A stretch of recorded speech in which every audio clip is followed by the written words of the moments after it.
Hello everyone, मैं कुंदन कुमार के for chemistry channel में आप लोग का स्वागत है। तो चलते हैं आज के टॉपिक की ओर। आज का हमारा टॉपिक है हेनरीज लॉ। बहुत इंटरेस्टिंग टॉपिक है हेनरीज लॉ। आइए हम लोग समझते हैं हेनरीज लॉ। लेकिन हेनरीज लॉ समझने से पहले हम एक वर्ड को समझते हैं और वो हमारा वर्ड है सॉल्युबिलिटी। ये सॉल्युबिलिटी हिंदी में विलेयता कहते हैं, घुलनशीलता कहते हैं। क्या होता है? तो विलेयता या सॉल्युबिलिटी हम लोग उसको कहते हैं कि जब हमारा स्पेसिफिक अमाउंट ऑफ सॉल्वेंट में मैक्सिमम अमाउंट ऑफ सॉल्यूट को ऐड करते हैं तो ये मेरा सॉल्यूशन कहलाता है सॉल्युबिलिटी। ये मेरा प्रोसेस क्या कहलाएगा? सॉल्युबिलिटी कहलाएगा। क्या बताए कि किसी निश्चित विलायक की मात्रा में, विलायक की मात्रा क्या हो? निश्चित हो, उसमें अधिकतम विलेय की मात्रा घुलने का जो प्रक्रिया है मेरा विलेयता कहलाता है। स्पेसिफिक अमाउंट ऑफ सॉल्वेंट के अंदर मैक्सिमम अमाउंट ऑफ सॉलिड को अगर मिलाते हैं तो ये जो मेरा प्रोसेस है ना, ये मेरा सॉल्युबिलिटी कहलाता है। यानी इसका मतलब ये है कि हाँ, सॉल्वेंट मेरा फिक्स्ड होगा और सॉल्यूट का अमाउंट हम लोग इंक्रीज करते जाएंगे। जितना जितना घुले तब तक इंक्रीज करेंगे जब तक कि सैचुरेटेड सॉल्यूशन न बन जाए। सैचुरेटेड सॉल्यूशन का मतलब ये है कि उसके बाद और हम लोग सॉल्यूटेड सॉल्वेंट को उसमें ऐड नहीं कर सकते। तो आई थिंक आपको सॉल्युबिलिटी वर्ड समझ में आ गया होगा। अब सॉल्युबिलिटी की बात कर ही रहे हैं तो सॉल्युबिलिटी की हम लोग बात कर रहे हैं, तो अब हम बात करेंगे solubility of gas in liquid का। गैस इन लिक्विड, इसका मतलब क्या है कि हम लोग किसी द्रव में किसी गैस को घोल रहे हैं। यानी जो यहां सॉल्वेंट हम लिए हैं ये मेरा लिक्विड फॉर्म में हो जो कि फिक्स्ड होता है, और जो सॉल्यूट हो ये मेरा गैस फॉर्म में हो, और इसका अमाउंट हम लोग जितना ले सकते हैं, जितना मर्जी उतना ले सकते हैं। तो ये कुछ बातों पे डिपेंड करता है। कौन कौन बात पे डिपेंड करता है? तो पहले तो डिपेंड करेगा नेचर ऑफ गैस पे। अगर डिफरेंट गैस लीजिएगा तो इसका सॉल्युबिलिटी डिफरेंट होगा। सॉल्युबिलिटी डिफरेंट होगा, कम घुलेगा, ज्यादा घुलेगा। कोई गैस जो होता है लिक्विड में ज्यादा घुलता है, कोई गैस कम घुलता है। तो नेचर ऑफ गैस के ऊपर डिपेंड कर रहा है। डिफरेंट गैस लेंगे तो सॉल्युबिलिटी फिर डिफरेंट ही होगा। उसी प्रकार अगर आप सॉल्वेंट को चेंज करते हैं, सॉल्वेंट डिफरेंट लेते हैं, तब भी आपका जो सॉल्युबिलिटी होगा डिफरेंट होगा, क्योंकि इस अनदर सॉल्वेंट के अंदर जो हमारा सॉल्यूट होगा अनदर टाइप से घुलता है। जैसे अगर आप दूध लिए हैं, पानी लिए हैं, ये डिपेंड करेगा ना कि दूध में कितना गैस घुल रहा है, पानी में कितना गैस घुल रहा है। वो डिपेंड किसके ऊपर कर रहा है? वो डिपेंड कर रहा है नेचर ऑफ सॉल्वेंट के ऊपर। इसका मतलब वो नेचर ऑफ गैस के ऊपर डिपेंड करेगा और नेचर ऑफ सॉल्वेंट के ऊपर। डिफरेंट लेंगे तो उसका सॉल्युबिलिटी भी डिफरेंट होगा। ये साथ में डिपेंड करता है solubility of gas and liquid temperature के ऊपर। टेम्परेचर के ऊपर कैसे?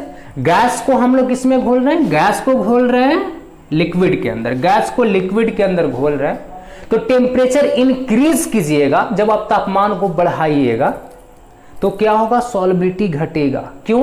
क्योंकि ये गैस के पार्टिकल हैं, लिक्विड के अंदर घोलिएगा तो लिक्विड फिर से गैस में बदल जाएगा तापमान बढ़ाने पर।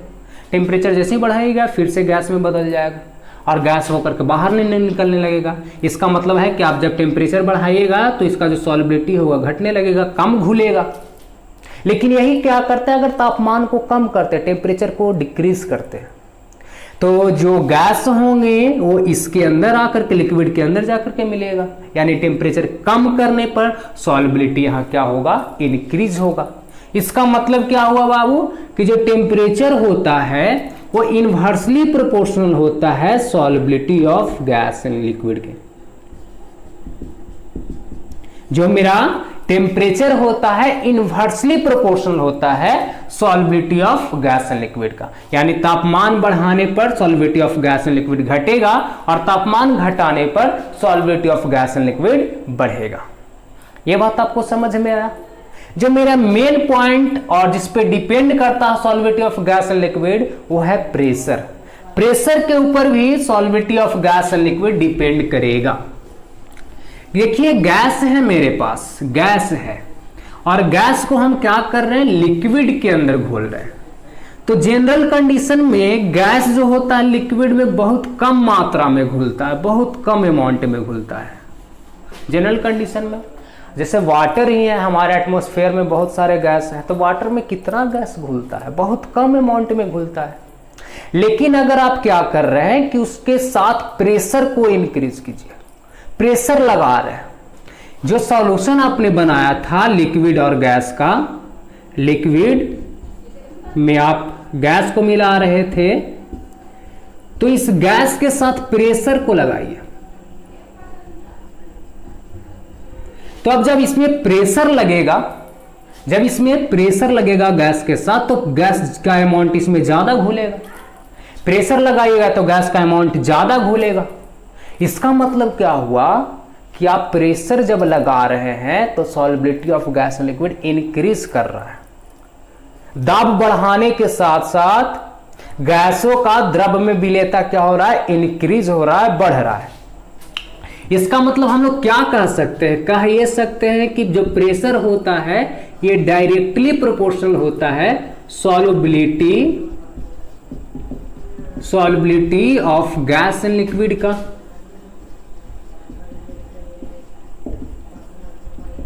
इसका मतलब यह है कि जो प्रेशर बढ़ाएंगे तो solubility of gas and liquid भी बढ़ेगा, और जब प्रेशर घटाएंगे तो solubility of gas and liquid भी घटेगा। जितना प्रेशर लगाइए उतना ज्यादा गैस जल के अंदर घुलता जाएगा। जल ही नहीं हो जरूर एक लिक्विड, कोई भी लिक्विड होगा, जितना ज्यादा प्रेशर लगाएंगे उतना ज्यादा उसके अंदर घुलता जाएगा। प्रेशर बढ़ाइए, solubility of gas and liquid ज्यादा होगा। ओके, अब हम ये बात तो आप समझ गए कि प्रेशर जो होगा डायरेक्टली प्रोपोर्शनल होगा solubility of gas and liquid का। लेकिन ये जो आप बात कर रहे हैं कि प्रेशर डायरेक्टली प्रोपोर्शनल हो रहा है solubility of gas and liquid, ये टोटली डिपेंड किसके ऊपर कर रहा है, क्योंकि लिक्विड तो यहाँ फिक्स्ड है। आपको हम पहले ही बोले कि स्पेसिफिक अमाउंट ऑफ सॉल्वेंट में हम लोग मैक्सिमम अमाउंट ऑफ सॉल्यूट को मिलाते हैं तो सॉल्युबिलिटी कहलाता है। तो मैक्सिमम अमाउंट किसका है, सॉल्यूट का है। अब सॉल्यूट ये है गैस, और ये लिक्विड जो है ये मेरा सॉल्वेंट है। तो डिपेंड नेचर किसके ऊपर करने वाला है, सॉल्यूट के अमाउंट पे। जितना ज्यादा गैस डालिएगा सॉल्युबिलिटी उतना ज्यादा होगा, जितना कम गैस होगा सॉल्युबिलिटी उतना कम होगा। इसका मतलब प्रेशर टोटली डिपेंड किसके ऊपर कर रहा होगा, तो अमाउंट ऑफ सॉल्यूट के ऊपर कर रहा होगा। या फिर ऐसे कह सकते हैं कि प्रेशर जो होगा टोटली डिपेंड करेगा मोल फ्रैक्शन ऑफ सॉल्यूट के ऊपर।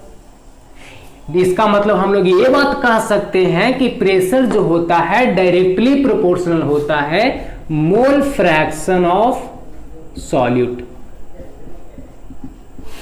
मोल फ्रैक्शन ऑफ सॉल्यूट। यानी pressure, partial pressure of the gas, partial pressure of the gas is directly proportional to the mole fraction of the solute।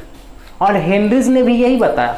ये आप भी सोच सकते थे कि जब हम लोग दाब को बढ़ा रहे हैं तो गैस ज्यादा घुल रहा है, और दाब को कम कर रहे हैं तो गैस कम घुल रहा है। ये बात आप भी सोच सकते थे, लेकिन इसी बात को हेनरीज ने थ्योरी के रूप में लिख दिया, इसलिए हम लोग उनका नाम को पढ़ रहे हैं। तो ये हम लोग समझ गए कि जो पार्शियल प्रेशर होता है वो डायरेक्टली प्रोपोर्शनल होता है मोल फ्रैक्शन ऑफ द सॉल्यूट को। इसी को हेनरीज लॉ नाम दे दिया।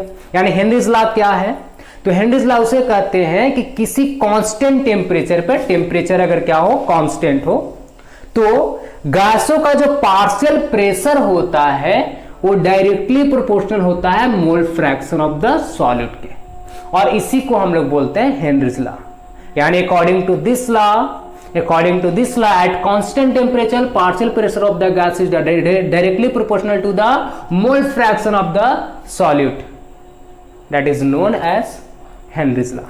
इसका मतलब यह है कि इस नियम के अनुसार किसी निश्चित तापमान पर गैसों का जो आंशिक दाब होगा विलयन में उपस्थित विलेय के मोल अंश के सीधा समानुपाती होता है, जिसे हेनरीज का नियम कहते हैं।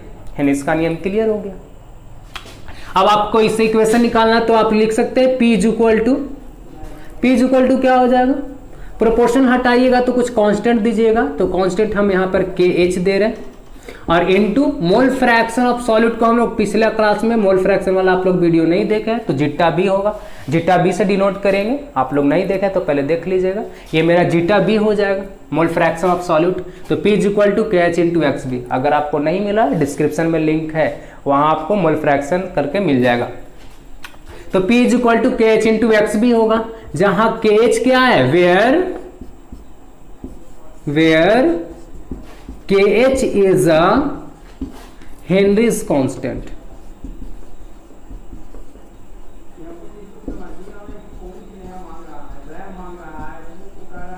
हेनरीज कांस्टेंट, जहां KH क्या है, हेनरीज नियतांक है, और ये जो इक्वेशन है इसी इक्वेशन को हेनरीज ने बताया था। आप इसको कैलकुलेशन में जब यूज कर रहे होंगे तो बहुत तोड़ेंगे, तो क्या तोड़ेंगे, P is equal to KH into XB। XB mole fraction of the solute है, क्या लिख सकते हैं, moles of solute by moles of solution, यानी Na प्लस NB, और ये आपका कैलकुलेशन में काम आ सकता है।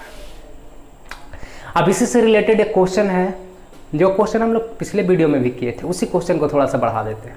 क्वेश्चन कुछ इस प्रकार है कि 10% weight by weight sodium hydroxide किसी एक्वस सॉल्यूशन में घुला है, 10% weight by weight sodium hydroxide aqueous solution में घुला है, तब आपको बताना है इसका partial pressure of the solution जब इसका KH का वैल्यू, हेनरीज कांस्टेंट का वैल्यू 7.2 बार दिया।